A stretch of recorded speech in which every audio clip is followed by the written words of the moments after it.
Hey, welcome to Geek Speak. I'm Trace. I'm Rob. All right, and today we're going to have a special Geek Speak. It's going to be the first in a magazine series. We're not going to do it every Geek Speak, but we'll do it every once in a while. But there was a YouTube channel that we both enjoyed. It was called Cartoonist Kayfabe. And basically what they would do on occasion is they would pick a comic or a wizard magazine. They would go through and talk about it. Well, that channel ended last year. Unfortunately, one of the guys on there, Ed Piskor, committed suicide. And so just keep in mind, he was accused of some stuff wrongfully, and because the internet community and some of his friends turned against him, it was more than he could handle. It was a great loss to the comic book community, and if you're dealing with anxiety or depression or suicidal thoughts, make sure you reach out to somebody, a professional. And but switching gears a little bit, I always liked that channel. I like that, and so this is a homage to Cartoonist Kayfabe, and we're going to be talking about Starlog magazine and the importance of magazines to geekdom over the years, and we'll pick a different magazine each time we do it. So, hope you enjoy it. Hey guys, just remember that all words carry weight and not all words have to be spoken. Be good to one another. Hey, all right, the first one in our first magazine series will be Starlog. Now, Starlog was an American magazine. It came out in 1976. Originally, it covered only Star Trek, and that's why you get the name Starlog, because obviously in Star Trek they'd say Starlog, Captain's Log, blah, blah, blah. But so even though it was born out of Star Trek fandom, it went on to cover all different types of science fiction. So, and it's funny because the magazine didn't have any fiction in it, actually. It was all fact. It would just cover the artists and writers and creators of books, films, and television series. So science fiction fans, that was a way for them to, back in the day before the internet, that was a way for them to get information. So magazines were very, very important. They don't play that much of a part now. But the magazine not only covered media in a way, but also it covered like celebrities and whatnot. So Starlog, it officially started back in 1976, and it ended in 2009. And but it had been there for 33 years and had 374 issues. And so at some point they put it on the internet, all the Starlogs, but they took that down a year or two later. And so it officially closed in 2022. All right, so Starlog magazine, brother. Did you own any? I used to go to Kroger or other little stores and peruse them. I don't know that I ever bought any of them. Like you said, at first they were primarily for Star Trek. I can see why they went on to other things because Star Trek couldn't carry them. Yeah, absolutely. Well, you had to broaden your audience there. So this Starlog, we looked at cover. Of course, we're gonna have articles about Superman 3 and a little preview of that. We've got Airplane 2 coming out. Some new video games are being reviewed. A movie that you and I have never heard of and probably nobody else has, Strange Invaders. They went to the set of Star Trek 2, and that's really, really neat. And they talked about another movie coming out called Warlords of the 21st Century, which was another one nobody ever heard of. But then you had an interview from Spock himself, and you had a free ET color pullout. So Nice. there's a centerfold you can get behind. You know what? I was really impressed that it's still intact. I know. I was surprised when I was surprised that somebody hadn't already pulled out my ET. Right? So This is I let Robert borrow that. number 67. It come out in February of 1983, and so I was still in high school back then. 83. I was 13 years old. So one of the cool things I liked about the magazine, other than the articles, they try to sell you merch, and so you could order stuff because this isn't stuff you could go to the grocery store and get.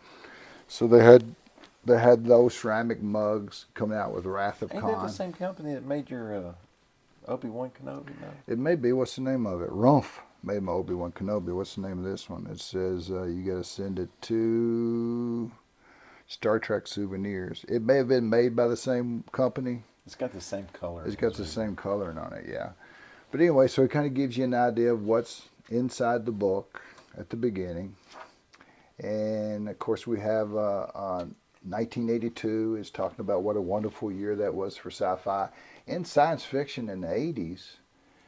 You know, it was really starting to pick up, really starting to pick up its heyday. There were so many good original movies that come out in the 80s. Of course, me being an 80s child, I'm a little biased. And but you just had a ton of original ideas, where now it seems like you've got part 1, part 2, part 3, you've got remakes, you got reboots, and what have you. Talks about Star Trek role-playing game. Did you ever play any role-playing game other than Dungeons and Dragons? I have not. Yeah, and so even though I'm a Star Trek fan, I don't think I might enjoy playing that, but the chances of me finding somebody that would play with me. Well, I'll tell you what, I've seen, I mean, this has been long after this magazine came out, but I've seen somebody playing a Star Wars role-playing game. They literally had little ships and like a map of space, and they were moving them around and battling each other. Yeah, I mean, I sat and watched for about 20 minutes, and I was like, yeah, whatever. Hey, whatever you're into, whatever floats your boat. So you had a letters page. It was pretty much at the beginning of every magazine, just like you have a letters page in the back of comics. You know, some of them that I found interesting here is there was somebody that sent his art into an art contest that was in the magazine, but not affiliated with the magazine, and he was aggravated because his art never got sent back to him. oh. But the magazine basically told him that, look, we're not affiliated with people that advertise in the magazine. You'll have to take it up with them personally. And of course, you had your little comic book in there. Wasn't there, I was thinking there was one of these that was talked about somebody doing a correction, like they had mentioned something, and like one of the special effects artists was correcting them in one of those. Yeah, there's an apology and explanation where they had printed something, and I think they'd used somebody's name wrong, and so they was making sure they got the right name there. But so you go into it again and starts talking about some of the sword and sorcery movies, and I mean, before Lord of the Rings, this is the kind of stuff that you dealt with back in the 70s and the 80s. If you want, I've taken some stills. I want people to be able to see this in color. What it looked like. Yeah. So we'll show those. Okay. Dude, so this actor here, I can't remember what his name is. Jeff Conway. Jeff Conway. So, you know, I originally saw him from Grease, and then he went on to do Taxi. Apparently this was in between. It was supposed to... I mean, they yucked that's the guy up. from Taxi? Yeah, they yucked this up in this article. They yucked this up like oh, this was going to be the next grand thing. Yeah. And the budget that they had, they'd thrown into it.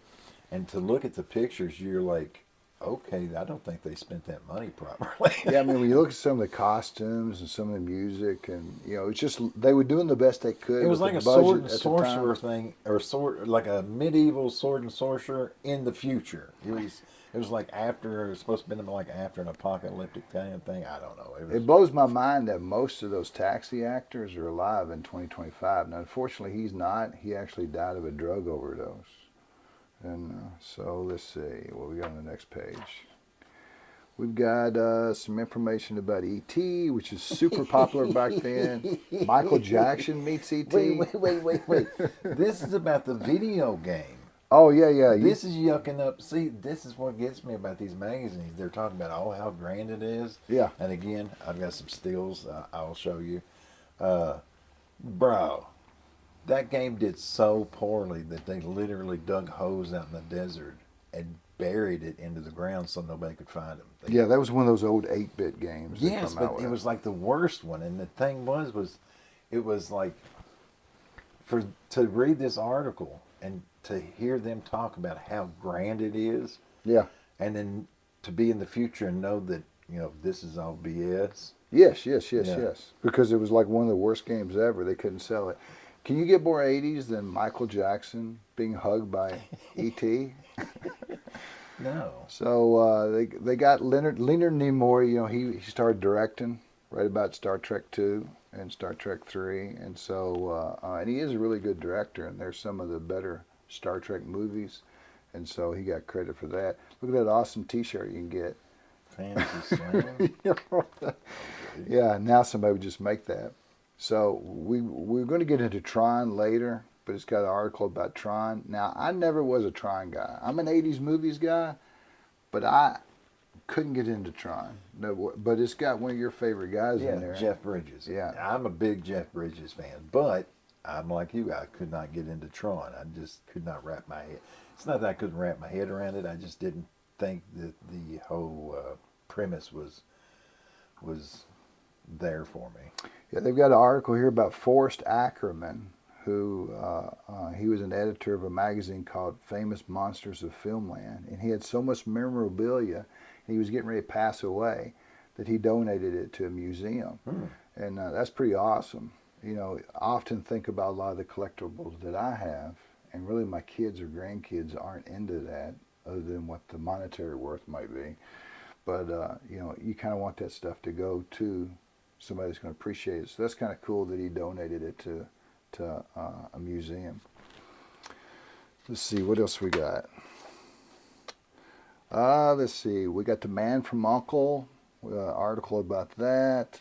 We've got, remember, what was those records that you could get? Columbia Clearinghouse. Well, they had a book version of that. So, like, you could take any 4 books for $1. But then what they would do is every month in the mail, you would get shipped another book, and if you didn't return it within a certain amount of time, you had to pay for it. Right. And so that was kind of a scam run by a company that was doing something similar at the time. So Airplane 2, which is interesting because we're getting ready to have a new movie by Liam Neeson called what is that movie called? Naked Gun. And the Naked Gun and the Airplane movies are just Liam Neeson. Yeah. Oh, you okay. know, the Rob Roy, you know, Qui-Gon Jinn. But it's funny because I love these movies. I love them because they're just so ridiculous. They're so ridiculous. And so, like the first Airplane, the first Liam Naked Neeson's Gun. doing a comedy? Yeah, he is. Oh man, you ain't seen the trailer for that? Oh, you No. gotta see the trailer. But did you like the Airplane movies?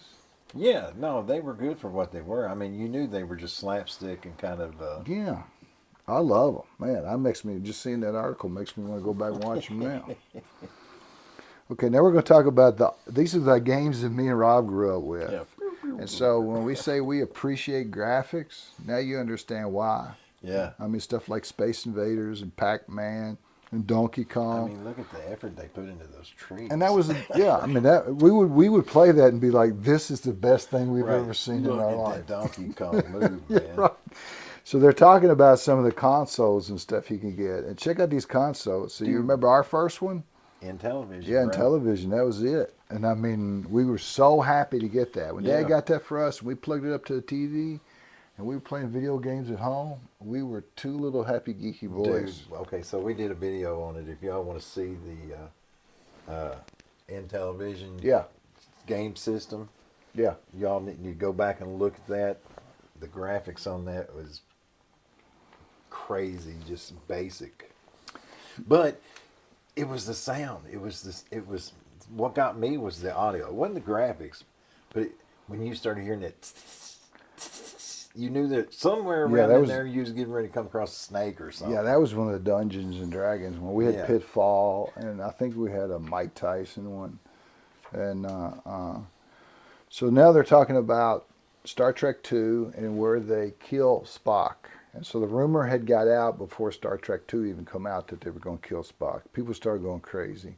When they knew all along, spoiler alert, because it's a movie made back in the 80s. Spoiler? But that they were going to bring him back. But like that Wrath of Khan, you're not a Star Trek fan, so I can't ask you. But in my mind, that's to me that's the best Star Trek movie. Okay. Wrath of Khan, and right now they're playing it at theaters in select areas, and William Shatner's going around and he's talking about the movie before it starts, and then they play the movie and he comes back out and talks about it afterwards.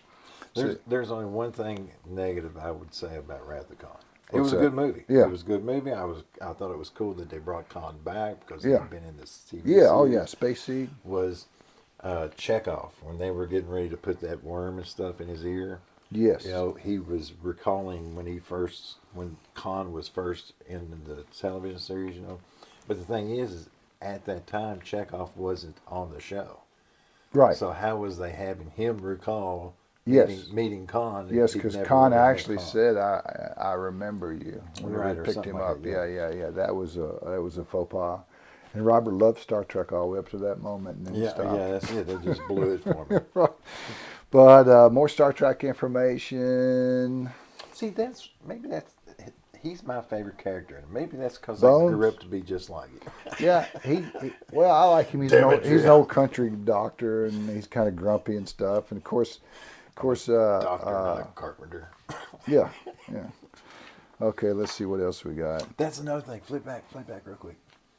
How many cast members like her Christy and Alley. so many of the Cheers cast Yeah. had been on the Star Trek movies and Yeah, stuff. yeah, and Christy Alley, she didn't get a call back for her character was replaced, Lieutenant Savick, by Robin Curtis in Star Trek 3 and Star Trek 4, and I hate that because she did so good in that role, and I hate it when they switch actors or actresses like that. Well, that screams 70s art right there.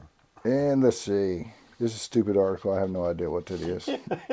It's some kind of editorial. Basically, what they're saying, they're complaining about, it's criticizing new movies. And so critics get paid money to criticize. And to be honest with you, there's a lot of YouTubers out there that their channels are only on what they don't like. Right. They never ever, like on And occasion. this is where it spawned. Yes. Is in magazines like And this. and the thing is that, you know, I understand that on occasion you and I talk about something that's horrible and we don't like it and we give our honest reviews. But if your entire channel is about just criticizing what you don't like, I mean, every once in a while, Right. you know, put something in there that There you was enjoy. this one guy I started following because he was showing artists. I love art. Yeah. And slowly, as time went by, he just turned into bashing everything. Even if I did agree with him, after a while, you just get tired of hearing somebody's negativity. Yeah, you're exactly right. That just wears you down. So these are where you can buy soundtracks, and these are not CDs. These are actually albums. And the thing is, I'm a Vinyl. big soundtrack fan. I'm a big soundtrack fan. Yeah. Okay. And so, and I love soundtracks, and most of my music is soundtracks. Conan the Barbarian. John Williams. He's my favorite. Oh guy. man, John Williams, where he did Jaws, he did Star Wars. See, okay, so out of all of these, which one would you pick first? I would probably do the Mad Max. Mad Max, I like the movie, but just because you like the movie doesn't mean you'll like the soundtrack. Oh, now, I don't know. But, I mean, without the soundtrack, without the background noise, it really does change up a movie. Oh no, I mean the soundtrack makes all the difference in the world. If I had to pick one of these, it would probably be The Empire Strikes Back, John Williams. Oh well, You know, yeah. yeah. So I mean, he's incredible. So, but yeah, I'm a huge fan of Wonder what the soundtrack. And resale value on some of these old albums would be. I had an old Blade Runner soundtrack, and whenever we were vendors at a Comic-Con, it got snatched up pretty quick. I had a friend that had a vinyl of the Star Wars. Oh, Star yeah? Wars soundtrack. Oh, that's cool. I don't know how much that thing would have been worth. Well, but see, that's funny because in Generation Z, I guess you would say, and some millennials have brought vinyl back. I mean, Right. you go in a lot of the stores, you'll see vinyl, and they I remember say one they're year bringing. My daughter asked me for Christmas was a record player. Yeah, and a lot of them are bringing CDs back too. They like CDs. They like a physical media. And some cassettes. Some people Really? are liking cassettes, like a VHS cassettes. What's next? The 8-track? I don't know, man. I like the 8-tracks better than cassettes. So now we're talking about Tron. And of course, they've had a sequel since this come out, but this was new. And I mean, sometimes when they would film this, they would have to film it like with 3 different cameras to overlay all the colors and everything. So at the time, they were trying to. Tron's basically a computer programmer that gets sucked into a computer, and he has to compete. And there's people in a world inside there, and so it was revolutionary for the time. State of the art. Yes, yeah. It never did anything for me. I'm not a Tron guy. I'll be honest with you. I don't know that I even watched Tron. Did you watch it? I probably watched parts of it. Yeah. I can't even say that I've watched the full thing. And the fact that they're coming out with yet another Tron movie this Yes, year yes, yes. They're coming out with blows another my one. freaking mind. And Jeff Bridges is supposed to be in it too. Well, of course. So this is pretty wild. So this is the kind of crap they try to sell you in the magazines. So Space fashion. these are the replica jackets of jackets astronauts wore on the space shuttle, and so they presented one to the president, which was gold. So if you want to pay, you can get a black one or a silver one if you're just a regular civilian. But if you want to dress like the president, wonder how many women you got back in 1983 by wearing your gold President Reagan Bro, I don't know. presidential space Can you jacket. imagine? Hey, let me show you my space balls. And you be, yeah, and this shuttle cap. Oh man, if you had that and that together, And throw on some aviators. oh man, Bruh. put on a little high karate, little Stetson cologne, be irresistible. Check it There out. it is. All right, man. We should take it out and hang it on the wall. Look at them eyeballs. I heard those eyes were actually designed after, was it Albert Einstein? Yeah, Steven Spielberg. I mean, that was a great movie. E.T. was a great movie. It's one of those classic movies. Is it the best thing since sliced bread? No, but you have to admit that was an iconic movie at the time. So now we get into Superman. Now, Teresa, our third member of Two Old Geeks Talking, she is crazy over Christopher Reeves. Wow. And we just recently a got lot a of new women are. Superman movie. So now everybody's comparing the new Superman, Corn Sweat, whatever his first name is. Corn sweat. But they're comparing him to Is that all the movie other name? Supermen that come before. So have you seen the new Superman? I have not. Yeah, I haven't either. I'm surprised. I've you heard haven't. people bragging about the new Fantastic Four, and nobody's talking about the new Superman. Yeah, It blows well, my mind. I heard a lot about it on social media, but Superman 3 is really, Superman 2, huge success. Superman 1 and 2, huge success. Superman 3 was actually almost an independent film because there's like one group of people, one family that bankrolled the entire film. Oh, wow. And since they did, they had complete control over it. So they could do whatever they wanted. And they were big fans of Richard Pryor. So Man, he was in everything back then. well, they were such big fans of Richard Pryor, they put him in there, and a lot of people didn't like it because Christopher Reeves took a back seat to Richard Pryor. It was almost like his movie instead of a Superman movie. It's almost like Superman was a side character. And I've heard the same thing about the new Superman movie. How they introduce, the Green Lantern and Hawk Girl and Terrific Guy or Man or whatever he's called, and how it's more of a team movie. And Mr. Incredible. Superman's is that what he's called? Yeah. Or Superman, Mr. Terrific. Mr. Terrific. So Superman's like I'm not a DC guy, you are. So Superman's more of a side character in the new movie. I find that interesting. But so we're going back and rewatching a lot of old movies. She's done made me watch Superman 2, but we didn't get a chance to get to Superman 3. Is that the one where he turned evil?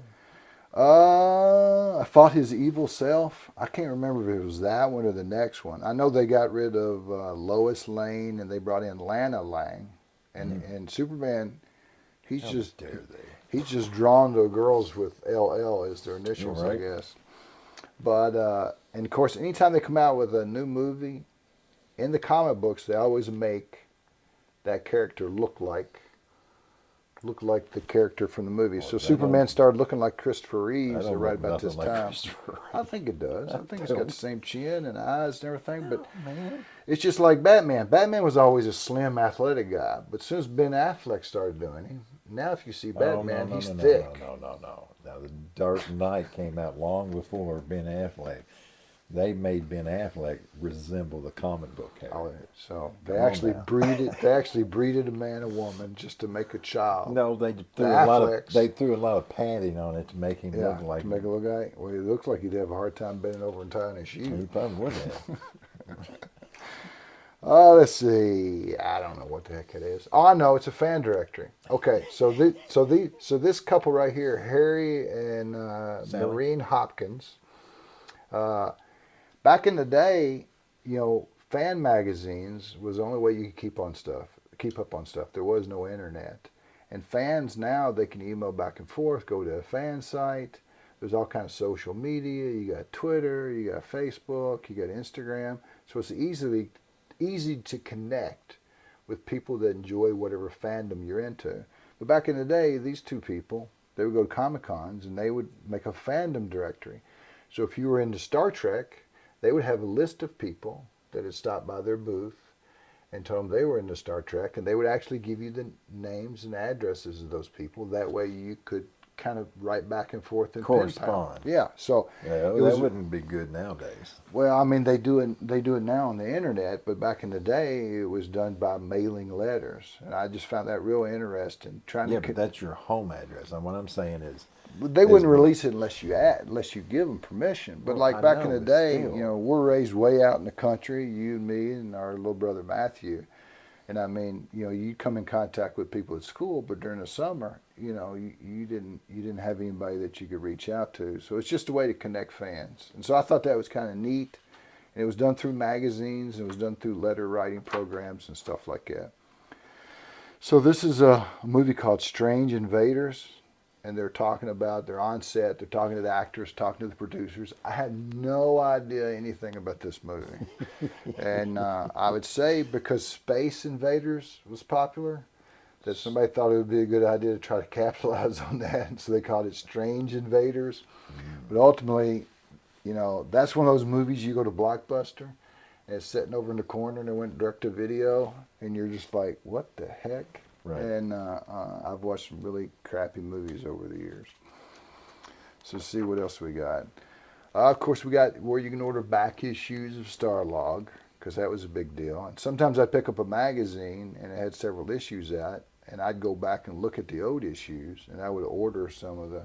Wait, what's this Doctor Who? Can you outguess Doctor Who? It's like a game that you can buy based on Doctor Who. Huh. Yes, and it only costs $17.98 plus $3 U.S. partial post. Can I order that? Yeah, you should send it in now. Tom Baker. Yeah, they would. wonder if somebody starts sending them an old clip and saying, "Hey, can I get this game?" They probably It's probably somebody's house now. Yeah. So this is talking about a movie that was come out called Battle Truck. Or actually, it's Warlords of the 21st Century Battle Truck.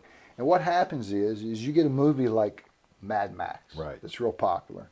So somebody takes, you know what? I've got $53.73. Let's make our own Mad Max movie. I can put the front of Granddad's tractor on that truck. Right. And so you come across these low budget stuff. And, Starlog would cover that because they would cover anything. And some of the stuff they would cover it'd never come to fruition. And they posed for that picture. Oh, yeah, sure, absolutely. You put that eyepiece up there and you used to act like you're talking to him. But Starlog was one of the first magazines that covered Star Wars before it come out. And so people didn't know Star Wars was going to be the mega hit it was. And so they had such success covering Starlog being one of the first magazines that they thought, you know what, we'll cover a lot of these other movies before they come out. But unfortunately, Warlords of the 21st Century, a.k.a. Battle Truck, wasn't the next Star Wars. Warlords of the 21st Century. It's a high-octane, throttle road octane. Yeah, right, whatever, okay. So, let's see. I wonder Talking more about the movie. I would love to be able to see if I can see if there was any trailers to that thing. The company that made Starlog, Starlog Press, not only did they make Starlog magazine, they made Fangoria magazine, Which and they was also super popular. Yes, and we'll talk about that in the future. And they also made comics scene. So you had your science fiction, you had your horror, and you had your comics. On that one. Yeah, that would be great. That'd be a great issue to have. And I do like picking up old magazines, if for no other reason than just nostalgia and catching up, looking at the old advertisements and stuff. So now we're talking about matte painting. Dude, there's not enough matte painting nowadays. Well, I mean, now everything's done with CGI. But like when the first Star Wars come out, this is talking about matte painting in Star Trek II, The Wrath of Khan. Then the amount of, and I know you can't tell this far away, but the amount of detail that goes into those pictures is incredible. And so they would put, this is the Genesis cave in The Wrath of Khan. Right, So and this part where this is black would be open, like open piece of glass, so that you could see the actors through it. Yes, and so they walk out there, and you see this incredible, you see this incredible environment, and they would put some live action aspects into it, like the flowing water here. Mm-hmm. They would add that by superimposing that over top of the picture of the painting. But I mean, wouldn't it be awesome to like have one of these Oh, paintings? I mean, if you they know, still survived, I mean, you see they're how huge, fragile. you see how huge it They is. have to be fragile as all get out, and I'd say, sadly, a lot of them was probably scraped off or just trashed. Yeah, but that's a lost art form. So even if for some reason they want somebody wanted to put matte painting in a movie now, number one, it wouldn't be economical, and number two, that skill set has been lost. It's Right. you know, companies don't use that anymore. Everything's CGI. Talking about more about matte painting. Yeah, look at that. That's cool. Oh, that's incredible. This is an example. The painting probably was over top of that or around Yeah, the sides. and now sometimes they'll use digital screens. So an actor will walk out, and he'll have LED screens all the way around him, and they'll just actually put the picture up there. Yeah, like they do the Mandalorian show. Yes, and then I mean you'll see like ships go by, and it'll cast shadows on their like on the Mandalorian's helmet is chrome. Mm-hmm. So you know when they have something on that LED screen and it goes by, you'll see the reflection of it on his helmet, which on if you try to do that in CGI, it would be tough. Right. And so yeah, it's incredible. It's more of a digital matte painting kind Yeah. of thing. So we got more back issues here: Space 1999, Star Wars, of course, Captain Kirk, and pick up those issues. Oh, let's see. Here, I have no idea what that is. Do you know? Mowed No. themselves. Captain Kirk is forced to play moderator in a centuries-old feud between races. And just talking about a fan that eventually worked his way up to working on the Star Trek. And that would have to be awesome, to be a fan like of... a writer or a... Yeah, to be a writer's script. To be a fan of something and then eventually... Can you imagine being a fan of Star Wars, then all of a sudden you're in Star Wars? Or you're a fan of Star Trek and you get to write for Star Trek? Well, I mean, I'm trying to remember. We had an episode where I had talked about where somebody had wrote a story as kind of like a resume Yeah. to work on this thing, and ended up taking that story and making it into something bigger than what they were wanting to work on. What was that? I can't even remember. Of course, you get to the back of the book and you got your trading post here and you got all your little advertisements, and I would just go, yes, That's creepy as hell. looking for a friend or just a steady companion. This distinctively handsome, age irrelevant, sex hard to say, this skull could be what you have been looking for. So you could A human skull, yeah. I mean it's not real, but yeah. Human skull. Yeah, but it's not a real skull. 1995 and 260, you could have yourself a skull. I'm sure your popularity would really go up if your only friend was a skull.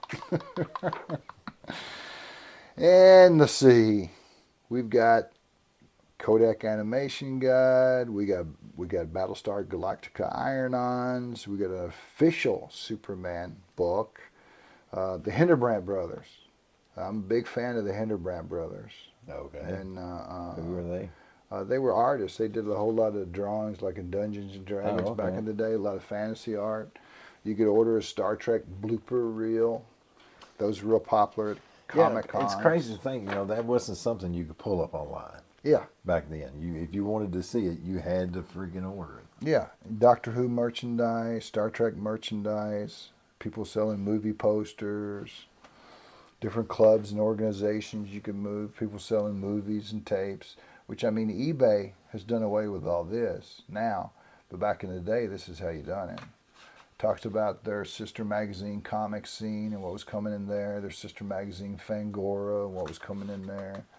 So these are just some of follow-up articles to the ones that was in the front. And then we have some special editions. That's what I would have liked. Special effects, yeah. If you hadn't been born, effects. if you hadn't been born in Kentucky and you've been born in California, you might have had a shot at that. It's hard to get make a living in special effects in the bluegrass state. If you're out there and you do that, give it a comment below. So anyway, that is it. Oh, Well, wait a minute. We got the wait. ET mask. You said We got the ET mask. what All is right. the- Now, What is that? What is that? Pod Peasant and Agora, let's see, using the original ET as a model, Don Post Studios, which you got a Darth Vader mask from them, created the ET full latex headpiece. It's so realistic. Look at it. Yeah, You'll right. expect him to look up and say, ET phone home. Authentically detailed, the ET mask captures all the heartwarming characteristics of the original lovable little old guy.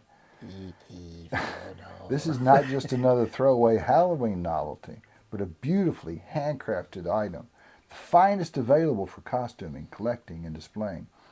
Also, just available are 2 masks from characters from the Dark Crystal. That's where they're from. Yeah, And I didn't recognize them. I recognize that one. I think I That's seen some that. I old think I woman. saw that guy at Walmart the other day.